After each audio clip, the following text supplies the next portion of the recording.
Kalau misalkan kita ngomongin soal chance to playoff, kalau misalkan Navi mau lolos playoff, ya Navi harus menang semuanya. Dewa mau aman, butuh menang satu match. RRQ mau playoff, ya harus menang semua match. Karena RRQ-nya juga ketemu sama Navi. Wah, ini dia nih teman-teman. Penentuan. Kayaknya kita harus nonton MPL sampai dengan hari yang terakhir. Kecuali kalau di hari yang kedua Navi-nya menang, RRQ-nya kalah. Atau Navi-nya kalah, RRQ-nya menang, terus baru di hari yang ketiga teman-teman untuk minggu yang ke-9. Dan nice try buat Geek Farm dengan kekalahan mereka atas Navi membuat Geek Farm jadi tidak memiliki kesempatan untuk melaju ke babak playoff. Nice try buat Geek Farm, comeback stronger di musim depan, dan kita tinggal menunggu dua tim lagi yang akan melaju ke babak playoff teman-teman. Perubahan teman-teman. Awalnya RRQ di urutan yang ke-6, tapi setelah Navi menang dengan skor 2-0, Navi langsung meroket menuju ke urutan ke-6 kembali dengan 6 match win-nya juga. Jadi ya mau gak mau RRQ turun karena emang match win-nya kalah ketika head to head dengan Navi. Ya masih ada sisa 2 pertandingan bagi Navi, Dewa, dan juga RRQ. Karena untuk tiket ke babak playoff ini masih tersisa 2 tim saja teman-teman. Let's see di minggu ke-9 kira-kira siapa yang bakal lolos. Ya buat teman-teman yang nanya soal bagaimana cara untuk lolos ke babak playoff, ya videonya udah sempat gue bikin. Dan teman-teman lihat sendiri itu logo yang paling atas Onyx udah ada mahkotanya. Kita dedikasikan untuk hari yang ketiga teman-teman. Dan kita bakal mulai dari pertandingan Dewa versus RRQ dulu. Jadi di pertandingan ini sebenarnya RRQ udah lumayan leading ya. Lumayan leading dengan sangat jauh sekali 5000 gold. Iya, dan mereka menunjukkan warna mereka kayak bawa tank jungle ini dari sebelum MSC juga gue udah sempat mention. Kayak mereka tuh emang selalu dominan di early game, terasa gitu. Tapi kita ngomongin dulu nih teman-teman soal bagaimana pematahan dari Dewa yang sebenarnya setupnya udah sangat-sangat manis. Dewa di sini kombonya juga menurut gue bagus banget. Dia punya Yisunshin, Open Vision. Okta pakai Cetian, dia juga Open Vision dan ada efek stun juga. Connect juga nih kombonya, jadi Elis sama si Cetian ini nih bisa dibilang combo yang sangat dinamis sekali dan mungkin bisa banget dibawakan di rank games. Nah cuma masalah teman-teman ini semenjak ada minion di area mid dan minionnya lumayan nguntungin buat RRQ karena mereka masih punya tower mid. Teman-teman bisa lihat permainan covering dari Idok untuk Toy, karena Toy kalau kena Mueza udah pasti bakal kena instant kill ya, kena burst dan gak bakal bisa join team fight. Diawali dari sini nih teman-teman, ini ultimate dari Cetian, Fury of the Phoenix, digabungin ya. Dan teman-teman bisa lihat darahnya Toy itu udah hilang setengah. Itu hilang setengah ya, cuma gara-gara Cetian plus ultimate-nya Elis. Tuh, buset. Dan di sini Toy-nya juga udah Wind of Nature sama udah Needles of Flower, udah skill 2. Rinse tumbang, oke lah. Tapi masalah utamanya adalah ketika Mueza Dark Nightfall ternyata Mueza lewatin minion. Kenapa bisa kelihatan bang lewatin minion? Karena teman-teman bisa lihat nih. Tuh, pasifnya sempat hilang. Dan ketika dia masuk rumput, pasifnya baru aktif lagi. Makanya Idok notice.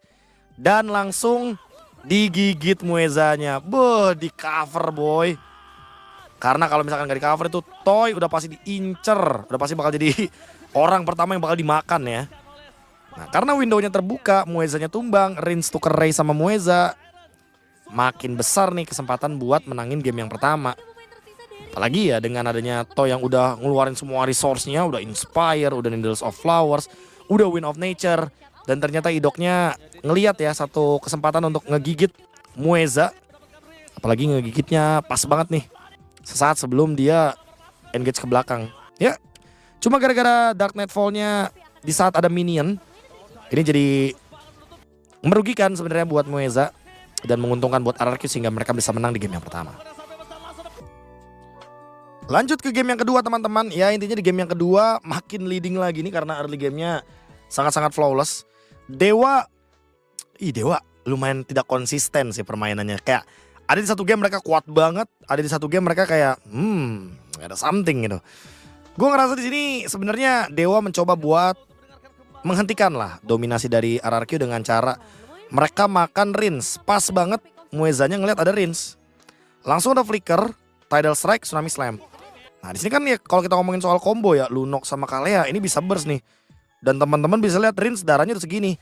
Tapi ternyata dia masih bisa survive. Dan seperti biasa teman-teman ya, Gatot Kaca. Ini udah sempet gua bahas di minggu yang ke-8 hari yang kedua. Kalau lu pakai ultimate Gatot Kaca sebenarnya nggak perlu kena, yang penting lu ada tujuannya. Kayak di sini tujuannya ya dia pengen motong di bagian belakangnya, motong yang mau nge-follow up si Rinse.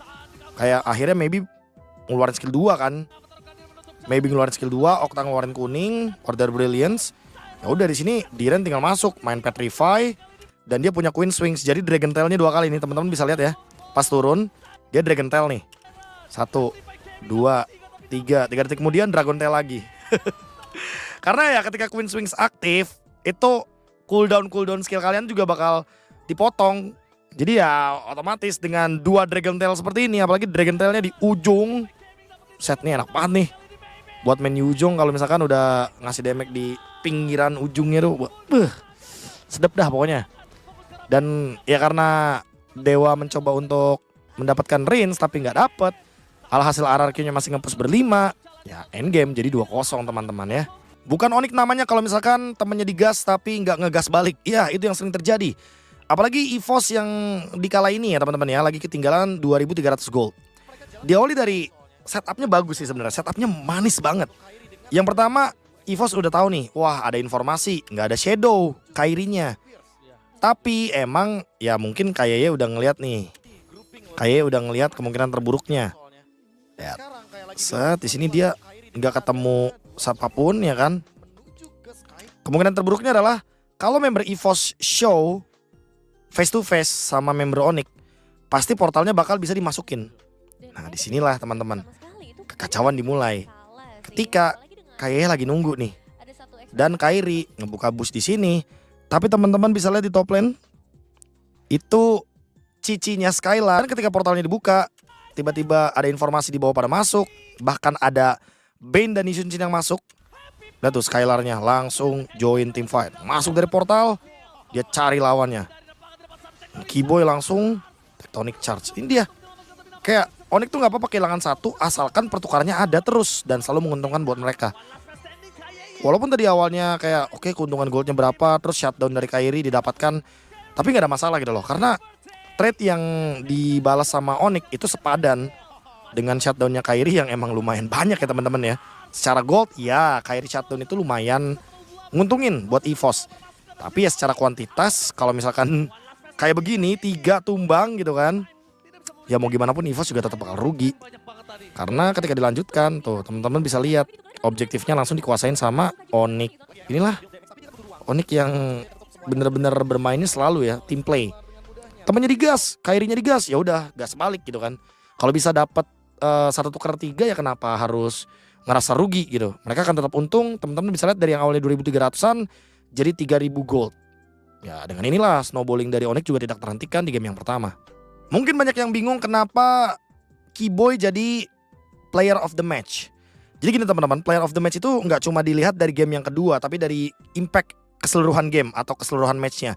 Kalau 3 game ya dilihat dari 3 gamenya. Kalau misalkan cuma 2 game alias 2-0 gitu kan, ya berarti cuma dilihat dari 2 game aja. Ya teman-teman bisa lihat deh dari sini kesimpulannya. Walaupun Kiboy ini 0-3-0 dan 3 kill dari EVOS itu semuanya di Kiboy. Teman-teman bisa lihat dari sini, ketika Kiboy dia ngelakuin screening setelah mendapatkan Erlan. Ini kan anggapannya ya 4 lawan 5. Onyx itu otomatis bisa ngelakuin banyak hal. Tapi EVOS di sini ada Federal Airstrike, ada kapalnya Ishunchin, ada Tectonic Charge. Ini 3 ultimate teman-teman. 3 ultimate yang digunakan sama EVOS cuma buat Kiboy. Kiboy bahkan tumbang 4 kali, poin kill EVOS-nya jadi 4 kan. Tapi lihat ruangnya kebuka banyak banget. Lunox-nya bisa connect sama Esmeralda, Lancelot-nya bisa connect sama Cici.